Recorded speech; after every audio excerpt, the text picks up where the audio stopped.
Welcome to IBTV. ఉమ్మడి చిత్తూరు జిల్లా పలమనేరులో Telugu Desam party 44 ఆవిర్భావ దినోత్సవ వేడుకలు ఎమ్మెల్యే అమర్నాథ్ రెడ్డి ఆధ్వర్యంలో ఘనంగా నిర్వహించారు. పట్టణంలోని టవర్ క్లాక్ వద్ద పార్టీ జెండాను ఆవిష్కరించి మార్కెట్ యార్డ్లో ఉన్న ఎన్టీఆర్ విగ్రహానికి పూలమాలలు వేసి నివాళులు అర్పించారు. అనంతరం అన్నదాన కార్యక్రమాన్ని నిర్వహించారు.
అట్లే వెనకాలకి రండి.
తెలుగుదేశం పార్టీ స్థాపించిన రోజు రూపాయి సభ్యత్వంతో మొదలుపెట్టి నేను కాలేజీ నుంచి ఇంటికి వస్తానే ఒక రూపాయి సభ్యత్వంతో ఆ రోజు మణిమంతు నాయుడు ద్వారా ఈ యొక్క చౌడేపల్లి బ్లాక్లో సమితిలో మొట్టమొదటిగా చేసింది ఆనాడు నేనే.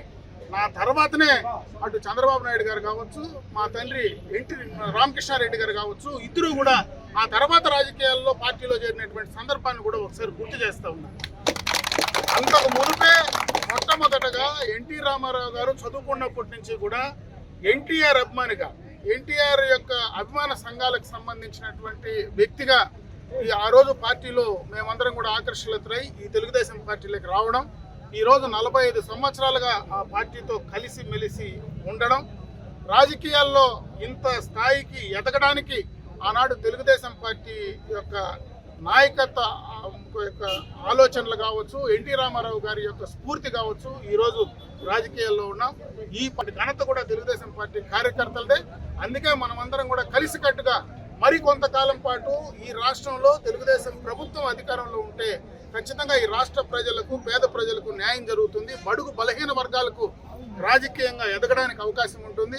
అదేవిధంగా ఈ జనాభాలో సగశాతం ఉండేటువంటి మహిళలకు ఆ రోజు ఎన్టీ రామారావు గారు ఆస్తిలో సమాన హక్కు ఇవ్వడం, స్థానిక సంస్థల్లో రిజర్వేషన్లు కల్పించడం, ఈరోజు చట్టసభల్లో కూడా తెలుగుదేశం ప్రభుత్వం ఈ రాష్ట్రంలో అధికారంలో ఉన్నప్పుడే అటు కేంద్రంలో పార్లమెంటు కానీ, అదేవిధంగా రాష్ట్రంలో అసెంబ్లీ స్థానాలు కానీ, చట్టసభల్లో కూడా రిజర్వేషన్లు కల్పించేటువంటి అవకాశం త్వరలోనే కూడా రాబోతా ఉంది. కాబట్టి ఈ యొక్క పార్టీ ఉన్నప్పుడే ఈ రాష్ట్రంలో అటు మహిళలకు చేయాల్సినటువంటి, మహిళలకు ఇవ్వాల్సినటువంటి, మహిళల కోసం చేసినటువంటి, వాళ్ళు గుర్తింపు కోసం చేసినటువంటి ఆర్థిక సామాజిక రంగంలో, రాజకీయ రంగంలో ముందుకు తీసుకురావడానికి తెలుగుదేశం ఏదైతే పాటుపడిందో వాటినన్నింటినీ కూడా ముందుకు తీసుకెళ్ళడానికి మనం అందరం కూడా కంకణబద్దులై పనిచేయాలని చెప్పి మరొకసారి తెలియజేసుకుంటూ సెలవు తీసుకుంటాం.